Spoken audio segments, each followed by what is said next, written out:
أعوذ بالله من الشيطان الرجيم. بسم الله الرحمن الرحيم. قل أتحاجوننا في الله وهو ربنا وربكم ولنا أعمالنا ولكم أعمالكم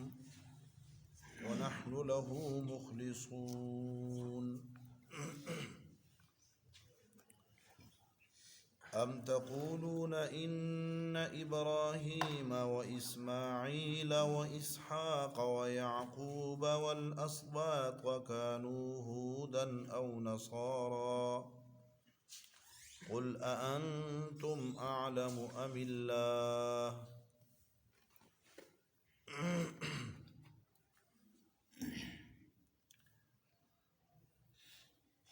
قل أتحاجوننا في اللہ،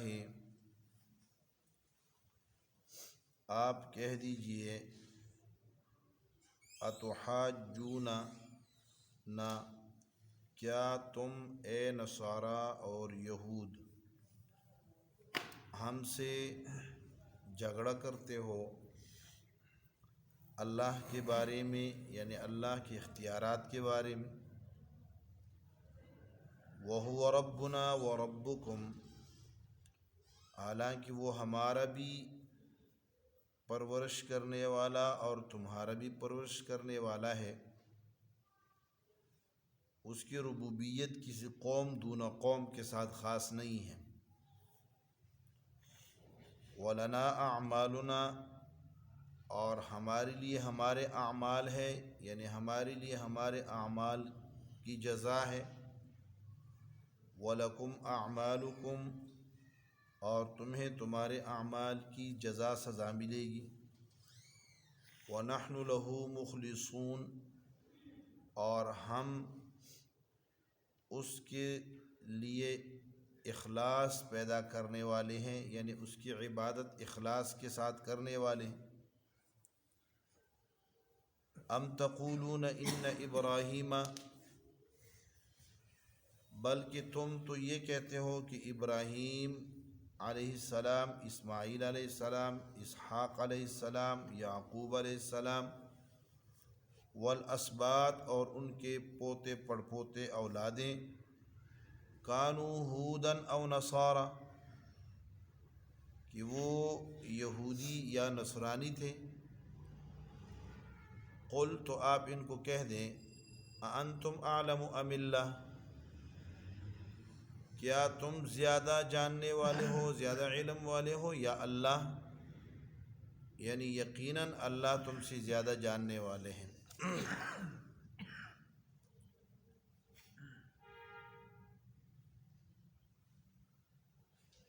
ان آیات مبارکہ کے حوالے سے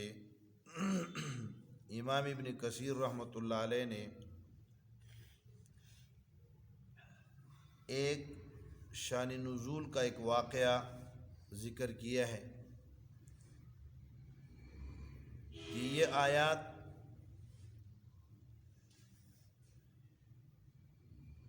کس واقعے کے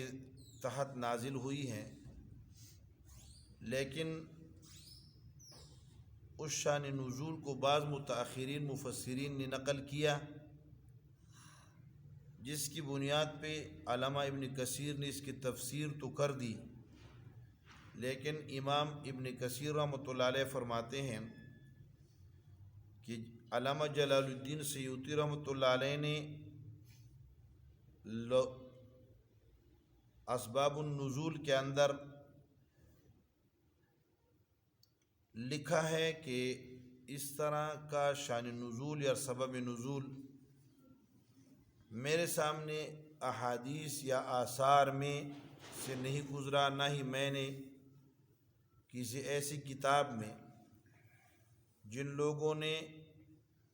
اسباب نزول کا اسناد کا، اس کے اسناد اور اس کے تسلسل کا اہتمام کیا ہے، ان کی کسی کتاب میں دیکھا ہے، جیسے ابن جریر، ابن ابی حاتم وغیرہ ہے۔ لیکن ایک واقعہ متاخرین مفسرین نے ذکر کیا ہے وہ یہ کہ یہودیوں نے آپ علیہ الصلوۃ والسلام سے اور مسلمانوں سے کہا کہ ہماری کتاب تورات تمہاری کتاب سے پہلے ہے،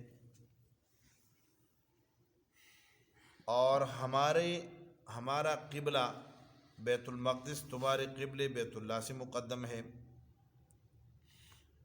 ہم میں انبیاء کرام آتے رہے ہیں، بنی اسرائیل میں عرب میں کوئی نبی نہیں آیا۔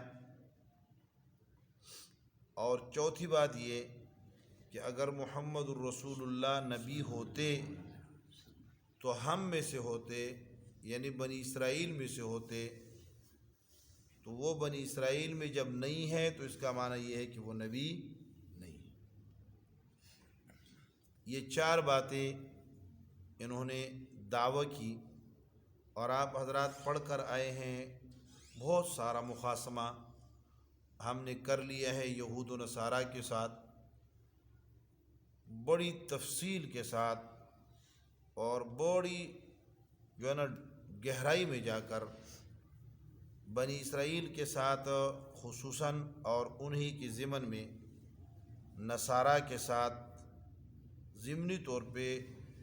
کافی گفت و شنید ہماری چلی آئی ہے۔ اور اب تک کے جو واقعات اور حالات ہیں ان سے یہی پتہ چلتا ہے کہ بنی اسرائیل نے حتی الامکان نبی آخر الزمان صلی اللہ علیہ وسلم سے انکار کی راہیں نکالنے کی کوشش کی ہے، لیکن جو بھی راہ نکالنے کی انہوں نے کوشش کی ہے، رب العالمین نے اسے رد کر کے ان کے اس رائے کو، اس شبہے کو جو پہاڑ کے طرح کھڑا کیا گیا تھا، اسے ریزہ ریزہ کر دیا۔ تو رب العالمین کے سامنے ان کی کوئی تدبیر کارگر ثابت نہیں ہوئی۔ تو ان آیات کے اندر بھی اگر یہ واقعہ جو شان نزول میں ذکر کیا ہے، تو علامہ میر علی صاحب مواہب الرحمن وہ ان شبہات کے جوابات دیتے ہوئے فرماتے ہیں کہ ان کا پہلا شبہ یہ تھا کہ ہماری کتاب تورات مقدم ہے اور قرآن مؤخر ہے، تو اس کو وہ کہتے ہیں کہ ہم مانتے ہیں کہ بالکل یہ حقیقت ہے۔ اور آپ علیہ الصلوۃ والسلام کی صحیح حدیث جو بخاری و مسلم نے روایت کی ہے اس میں موجود ہے کہ تورات اور انجیل جو ہے وہ ہم سے پہلے ہیں،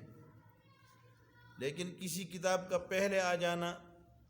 یہ افضلیت کو یا فضیلت کو ثابت نہیں کرتا، یا یہ کہ انکاری ایمان بعد میں آنے والی پر ایمان لانے کا انکار کر دیا جائے اس بنیاد پہ کہ میری کتاب مقدم ہے، یہ قطعاً صحیح نہیں ہے۔ دوسری بات یہ ہے کہ یہ بات تسلسل کے ساتھ، تواتر کے ساتھ چلی آ رہی ہے، اور یہود و نصارہ دونوں جماعتیں مانتی ہے کہ ہماری کتابوں میں نبی آخر الزمان صلی اللہ علیہ وسلم کی بشارتیں موجود تھیں، اور خود وہ جب ان سے نصارہ یہ انصار مدینہ یعنی جو یمنی لوگ تھے انہوں نے کہا کہ وہ بیوقوف ہو، جب یہ نبی آئے نہیں تھے تو تم ہم سے کہا کرتے تھے کہ پیغمبر آنے والے ہیں، ہم ان کے ساتھ مل کر یہ اوصاف ہے، یہ صفت ہے، یہ اس کی صورت ہے، یہ ان کی شکل ہے، یہ تو اب تم خود جب وہ نبی آ گئے ہیں تو تم اس سے انکار کرنے لگے ہو۔ تو کہنے لگے نہیں، یہ وہ نہیں ہے، یہ وہ نبی نہیں ہے، اور رنگ بدل دیا، گندمگو رنگ کے بجائے کیا کہنے لگے، وہ تو سیاہ فام ہوں گے۔ وہ اپنی ہی کتابوں کے جو پیشن گوئیاں تھی اس کی، تو اس کا مطلب یہ ہے کہ جب تم اس بات کے منتظر ہو کہ ایک پیغمبر آنے والے ہیں اور وہ ہمارے سابقہ انبیاء سے افضل ہوں گے، تو اس سے تمہاری کتاب مقدم ہو یا مؤخر ہو، تمہارے پیغمبر مقدم ہو یا مؤخر ہو، تمہارا خود تواتر کے ساتھ تسلسل کے ساتھ سارے کے سارے یہود و نصارہ وہ اس بات کے منتظر تھے کہ نبی آخر الزمان کا ظہور ہونے والا ہے، تو تمہاری یہ بات، یہ پہلا دعویٰ تو اس لیے غلط ہے۔ اس لیے معلوم ہوتا ہے کہ یہ صرف تعصب اور عناد کی بنیاد پہ تم کہہ رہے ہو کہ ہماری کتاب مقدم ہے اس لیے ہم تمہاری کتاب کو نہیں مانتے۔ دوسرا شبہ ان کا یہ تھا کہ بیت المقدس یہ بیت اللہ سے مقدم ہے، تو یہ نرالا جھوٹ تھا، بالکل صاف ستھرا اور بالکل نیرا جھوٹ تھا، اس میں ذرہ برابر بھی صداقت نہیں تھی۔ کیوں کہ یہ اس چیز پر تورات و انجیل کی روایات بھی اور خود قرآن کریم کی روایات اور تسلسل تواتر پورا عرب و عجم، عرب میں سینکڑوں ہزاروں کروڑوں لوگ وہ اس بات کے گواہ ہیں کہ بیت اللہ شریف یہ کیا ہے، ابراہیم علیہ السلام سے نہیں بلکہ ان سے بھی پہلے اس کی بنیادیں پڑ چکی تھی۔ تو یہ خالص ایسے ہیں کہ اگر کوئی عیسائیوں سے یہ کہہ دے کہ عیسیٰ علیہ السلام حضرت مریم علیہ السلام کے بیٹے نہیں تھے، تو جس طرح یہ تسلسل اور تواتر کے ساتھ یہ بات چلی آ رہی ہے کہ عیسیٰ علیہ السلام مریم علیہ السلام کے بیٹے تھے، تو اسی طرح یہ بات بھی تواتر کے ساتھ چلی آ رہی ہے کہ بیت اللہ شریف ابراہیم علیہ السلام سے بلکہ ان سے بھی پہلے کا بنا ہوا ہے اور بیت المقدس مؤخر ہے۔ تیسری بات وہ یہ کہتے تھے کہ عرب میں کوئی پیغمبر نہیں آیا، تو وہ کسی پٹھان سے کسی نے کہا کہ تم پٹھانوں میں کوئی پیغمبر نہیں آیا، تم پٹھانوں میں کوئی نبی نہیں آیا، تو اس نے کہا وہ آدم خان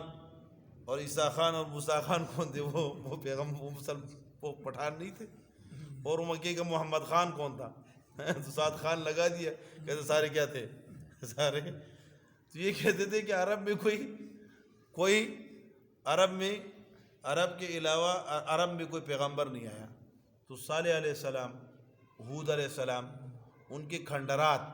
ان کی آنے کی جگہ وہ عرب میں نہیں ہیں، تو ظالموں کیسی باتیں کرتے ہو؟ تو یہ بات بھی ان کی بالکل جھوٹ تھی۔ اور چوتھی بات ان کی یہ تھی کہ